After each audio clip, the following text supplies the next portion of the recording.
Hi friends, welcome back to my YouTube channel Learn with Khemra sir. Today we have to learn the poem The World is Mine. The World is Mine या टायटलचा अर्थ होईल हे जग माझे आहे. Mine हा जो word आहे हा ओल्ड इंग्लिश प्रोनाउन आहे आणि त्याचा अर्थ होतो माय. सो वर्ल्ड इज माइन या पूर्ण टायटलचा अर्थ होईल हे जग माझे आहे. आता हे जग माझे आहे असा कोणी एखादा व्यक्ती केव्हा म्हणू शकतो जेव्हा त्याच्याजवळ सगळं काही असेल, त्याच्याजवळ सर्व फॅसिलिटीज असतील, पैसा असेल, धन असेल, संपत्ती असेल, सौंदर्य असेल, ऐश्वर्य असेल आणि मग तो व्यक्ती म्हणू शकेल की हे जग माझं आहे.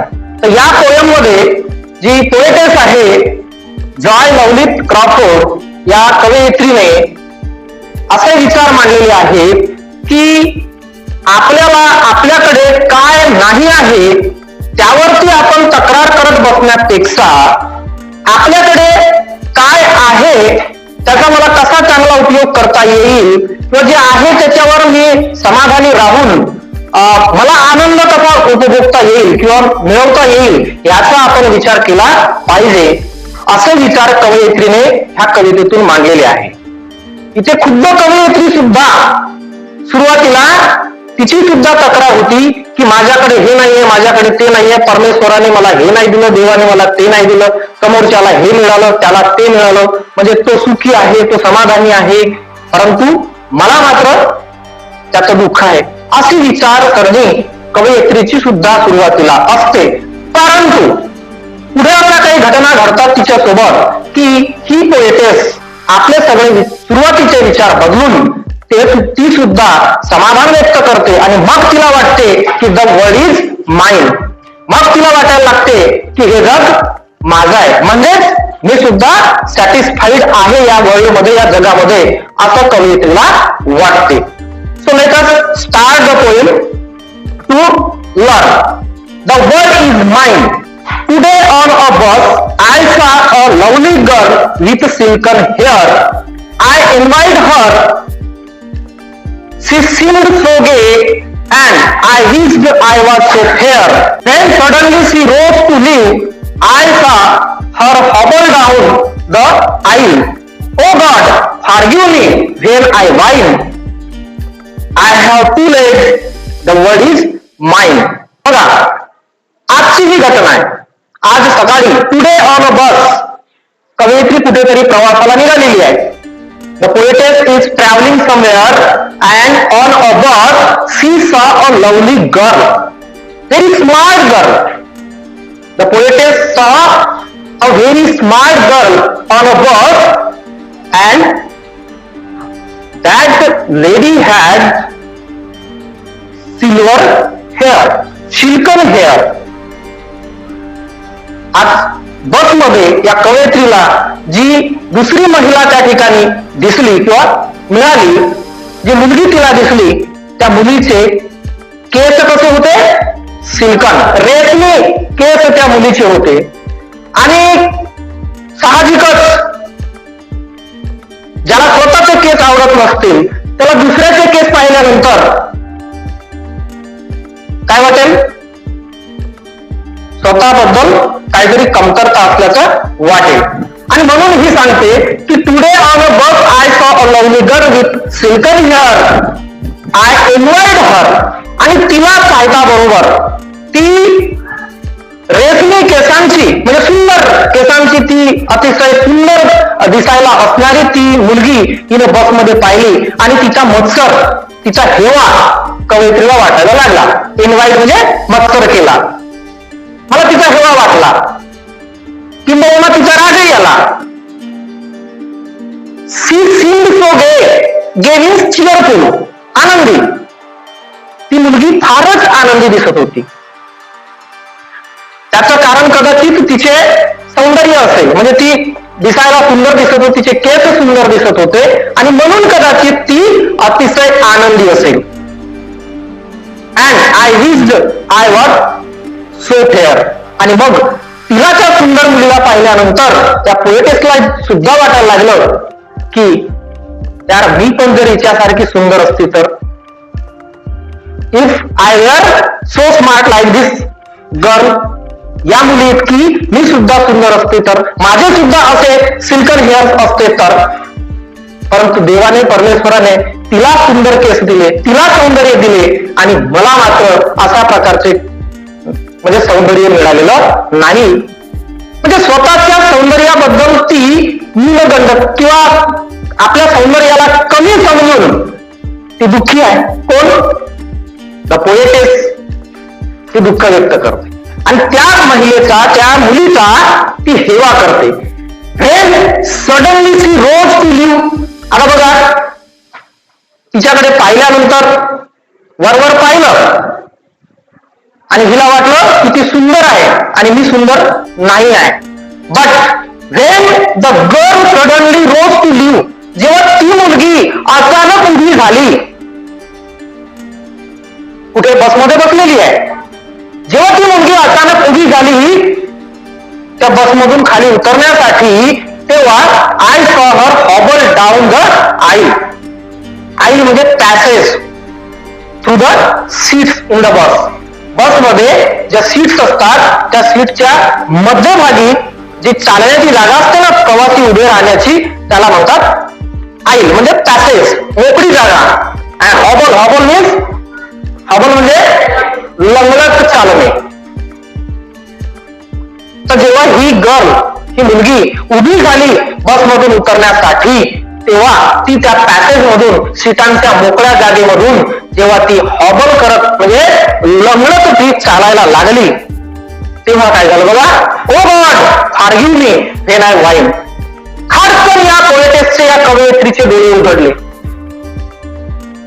कारण हिनं तिचे वरचे सौंदर्य पाहिले होते, केस सुंदर दिसले, चेहरा सुंदर दिसला, खूप सुंदर आहे अशी वाटली. परंतु तिच्यामध्ये एक कुठली तरी एक कमतरता होती. कोणती? की ती पायाला लंगडी होती आणि म्हणून ती बसमधून उतरताना चालायला लागली तेव्हा ती लंगडत चालताना हिला दिसली आणि लगेच तिचे डोळे उघडले की अरे बापरे, त्या मुलीला मी महान म्हणजे सौंदर्यवान समजून आणि जगातली एक महान मुलगी असं समजायला लागले होते मी, किंवा तिच्याकडेच सगळं काही सौंदर्य आहे असं मी समजायला लागले होते. परंतु पाहिलं तर काय, ती तर बिचारी लंगडी आहे, तिला चालायला जमत नाही आहे. मग त्यापेक्षा मी बरी. सो ओ गॉड फॉरगिव्ह मी, म्हणून परमेश्वराला तिने क्षमा मागितली. हे देवा मला क्षमा कर की मी तुझ्याकडे काय केली, तक्रार केली की देवा असं काय मी तुझं बिघडवलं की तू मला असे सौंदर्य दिले नाही आणि त्या मुलीला तेवढे सौंदर्य दिले. म्हणून मी तुझ्याकडे जी तक्रार केली त्याबद्दल तू मला क्षमा कर, मला माफ कर, असे तिने परमेश्वराकडे माफी मागितली, क्षमा मागितली.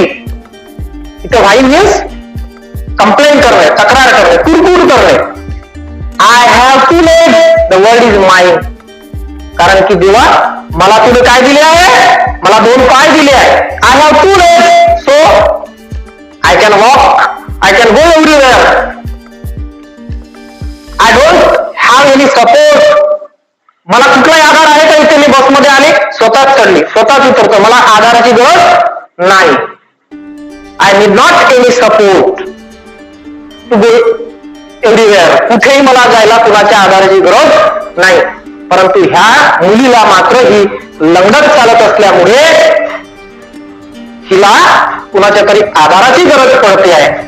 मग आता मी वरून तिच्या सौंदर्याची स्तुती करून मी स्वतःला मी कमकुवत, कमजोर समजलेले होते किंवा मला काहीच देवाने मला दिलेलं नाही असं मी समजले होते. तर मग आता माझी जी चूक झालेली आहे, कवयित्रीची चूक झाली की नाही, तर त्या चुकीबद्दल तिला पश्चाताप वाटला आणि पश्चाताप वाटल्यानंतर तिने देवाची माफी सुद्धा मागितली आणि मग मात्र काय म्हटलं, the world is mine.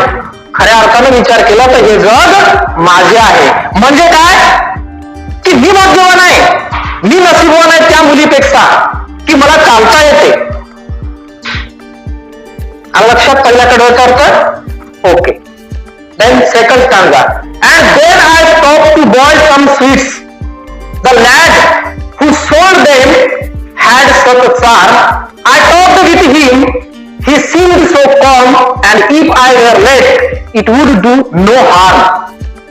And as I left, he said to me, I thank you. You have been so kind. It's nice to talk with folks like you. You see, I'm blind. Oh God, forgive me when I whine. I have 2 eyes. The world is mine. Once again, ह्या second स्टँगामध्ये सुद्धा दुसरी एक घटना आणखी या poetess सोबत घडली आणि पुन्हा या घटनेमध्ये तिच्या कान पिचकाऱ्या झाल्या, म्हणजे तिचे डोळे उघडले. पुन्हा हिची एक तक्रार होती. पुन्हा तिच्या मनामध्ये परमेश्वराने दिलेल्या जे काही आपल्याला मिळालेलं आहे, शारीरिक सौंदर्य असेल, हेल्थ असेल, वेल्थ असेल, सगळं काही, त्याबद्दल हिची आणखी एक तक्रार होती. ती घटना काय घडली बघा. Then I stop to buy some sweets. मग बस मधून उतरल्यानंतर पुढे रस्त्यावरती ही कवयित्री काहीतरी विकत घ्यायला थांबली. काय विकत घ्यायला थांबली? स्वीट्स. काही मिठाई, गोडगोड पदार्थ विकत घ्यायला ती थांबली. The lad who sold them had such charm. आणि पुन्हा ती मिठाई विकणारा जो मुलगा होता, लॅड म्हणजे स्मॉल बॉय, लहान मुलगा, जो मुलगा ती मिठाई विकत होता, पुन्हा तो मुलगा खूपच सुंदर दिसत होता. चार्मिंग, मोहक. एखाद्याला पाहता बरोबर त्याचा मोह पडावा असा तो सुंदर मुलगा. आणि लहान मुलं तसेही चार्मिंग दिसतात, नाही का? कोणी त्याला जवळ घेतो. तर हा लहान मुलगा मिठाई विकत होता आणि he had such a charm. खरंच तो मोहक असा मुलगा होता. आय टॉक्ड विथ हिम. आणि त्या मुलासोबत ही पोएटेस बोलली. विकत घेताना, मिठाई विकत घेताना त्या मुलासोबत ती संवाद साधते, त्याच्यासोबत ती बोलते. I talked with him. He seemed so com. Com म्हणजे शांत. तो मुलगा बोलताना कसा वाटला? अगदी शांत वाटला, शांत स्वभावाचा वाटला. And if I were late it would do no harm. आणि ती मिठाई विकत घेत असताना मला जर उशीरही झाला किंवा त्याच्यासोबत बोलत असताना मला जर उशीर झाला तरीही त्याला काही फरक पडणार नव्हतं आणि मलाही त्याचं काही फरक पडलं नसतं. कारण अशा मुलाशी बोलायला तिला सुद्धा आनंद वाटला. म्हणून चला, मला कुठेतरी जायचं आहे, माझं मी लेट होतंय, मला निघालं पाहिजे असं तिला न वाटता त्या मुलाशी मी जरी बोलत राहिले आणि मला जर उशीर झाला तरी काही फरक पडणार नाही असं कवयित्रीला वाटलं.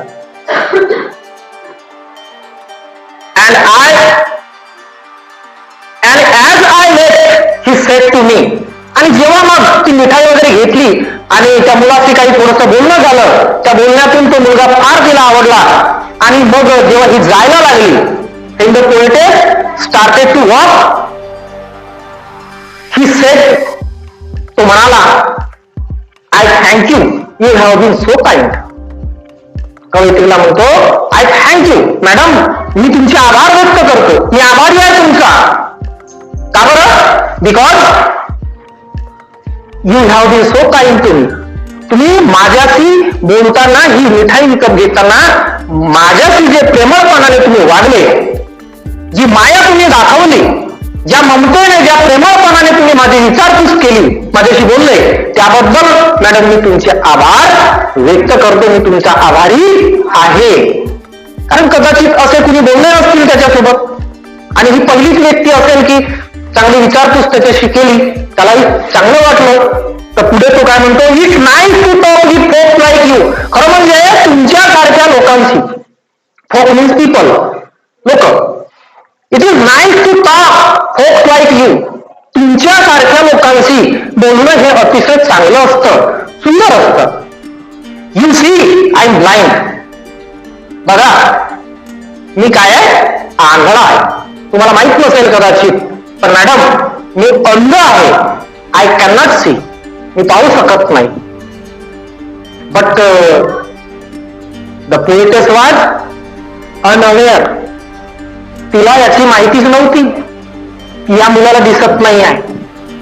तिला तर वाटत होतं की हा सुंदर मुलगा आहे, मस्त छान आहे, गुबगुबीत आणि चार्मिंग पर्सनॅलिटी आहे, बोलायला मस्त गोडगोड बोलतोय.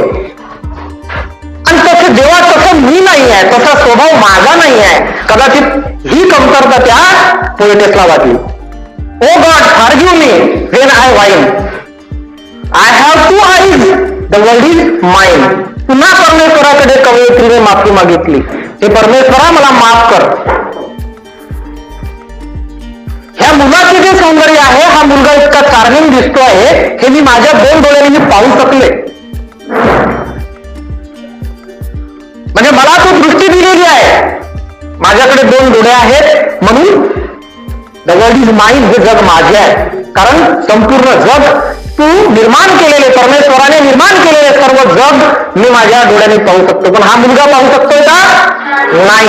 याला तर ते सुद्धा पाहता येत नाही, तरी तो समाधानी आहे. आणि मी मात्र देवा काय करतोय? I whine, I complaint. मी नेहमी कुरकुर करतोय, मी नेहमी तुझ्याकडे मागणच मागत राहते, तक्रार करत राहते. परंतु हे जे लोक आहेत, हे यांच्याकडे या गोष्टी नसताना सुद्धा ते आनंदाने जीवन जगत आहे. त्याच्याकडे दृष्टी नाही तरी तो मुलगा आनंदी आहे. आणि माझ्याकडे, त्याच्याकडे नसलेली गोष्ट माझ्याकडे आहे, दृष्टी आहे. जगाची सुंदरता मी पाहू शकते, तरी मला ते कळत नाही, तरी मला काहीतरी कमी असल्यासारखं वाटते. म्हणून परमेश्वरा मला माफ कर. गॉड फॉरगिव्ह मी. दुसऱ्या कडव्यामध्ये अशा प्रकारे पुन्हा कवयित्रीला पश्चाताप झाला आणि तिचे डोळे उघडले. फर्स्ट काढणार. Later walking down the street, I saw a child with eyes of blue. He stood and watched the others play. It seemed he knew not what to do. I stopped a moment. Then I said, "Why don't you join the others, dear?" He looked ahead without a word, and then I knew he could not hear. Oh God, forgive me when I whine. I have took years. The world is mine. आपण तर भलतच काही समजतो, पण आपल्याही पेक्षा जगामध्ये दुःखी लोक आहेत. आणि ते दुःखी असून दुःखी असल्याचं दाखवत नाही आहेत, ते आनंदच व्यक्त करतायत. आणि मी मात्र नेहमी कंप्लेंट करते, तक्रार करते. काय म्हटलं बघा, later walking down the street. मग पुढे ती कवयित्री रस्त्यानं खाली जायला लागली, म्हणजे रस्त्यानं चालायला लागली. तेव्हा रस्त्यावरती I saw a child with eyes of blue. Blue म्हणजे निळ्या रंगाचे. He stood and watched the others play. आणि तो रस्त्याच्या कडेला उभा होता आणि उभा राहून तो दुसऱ्या मुलांना खेळताना तो पाहत होता. He was watching his friends playing on the ground. आपल्या मित्रांना ग्राउंड वरती, मैदानावरती खेळताना हा मुलगा रस्त्याच्या कडेला उभा आहे आणि तो पाहत आहे. बाकीचे मुलं खेळत आहेत, पण हा मुलगा मात्र तिथे उभा राहून पाहत आहे. पुन्हा कवयित्री बघा त्याच्याशी काय बोलते. It seemed he knew not what to do. आता हिला असं वाटलं की कदाचित ह्या मुलाला म्हणजे खेळणंच माहित नसेल, कसं खेळावं किंवा तो खेळ कसा खेळला जातो हे या मुलाला कदाचित माहित नसेल. I stop the moment. Then I said. एक क्षणभर काही वेळापुरतं ती तिथे थांबली आणि मग तिने त्या मुलाला विचारलं, why don't you join the others dear. बेटा, त्या बाकीच्या मुलांसोबत तू सुद्धा खेळायला का जात नाहीस? Y don't you join them. त्यांच्याशी तू जॉईन का होत नाहीस? त्यांच्या खेळामध्ये तू सामील का होत नाहीस? इथेच का बरं तू उभा राहून पाहत आहेस? तुला जायला पाहिजे, त्यांच्याशी खेळायला पाहिजे, असं या कवयित्रीने त्याला विचारलं. He looked ahead without a word. एकही शब्द बोलला नाही तो मुलगा. Without a single word. He looked ahead. तो पुढे पाहतच आहे, बोलला काहीच नाही, काहीच बोलत नाही, तो समोर पाहत आहे त्यांच्याकडे, त्या खेळणाऱ्यांकडे.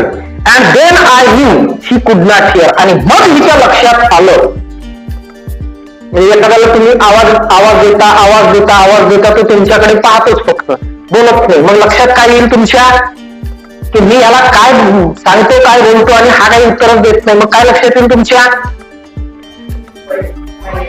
की ही cannot listen, he cannot here, तो ऐकू शकत नाही, असं तुमच्या लक्षात येईल. तर मग हिला कळून चुकलं कवयित्रीला की ही कुड नॉट हिअर, तो ऐकू शकत नव्हता, हे तिच्या लक्षात आले. म्हणजेच तो काय होता, बहिरा होता.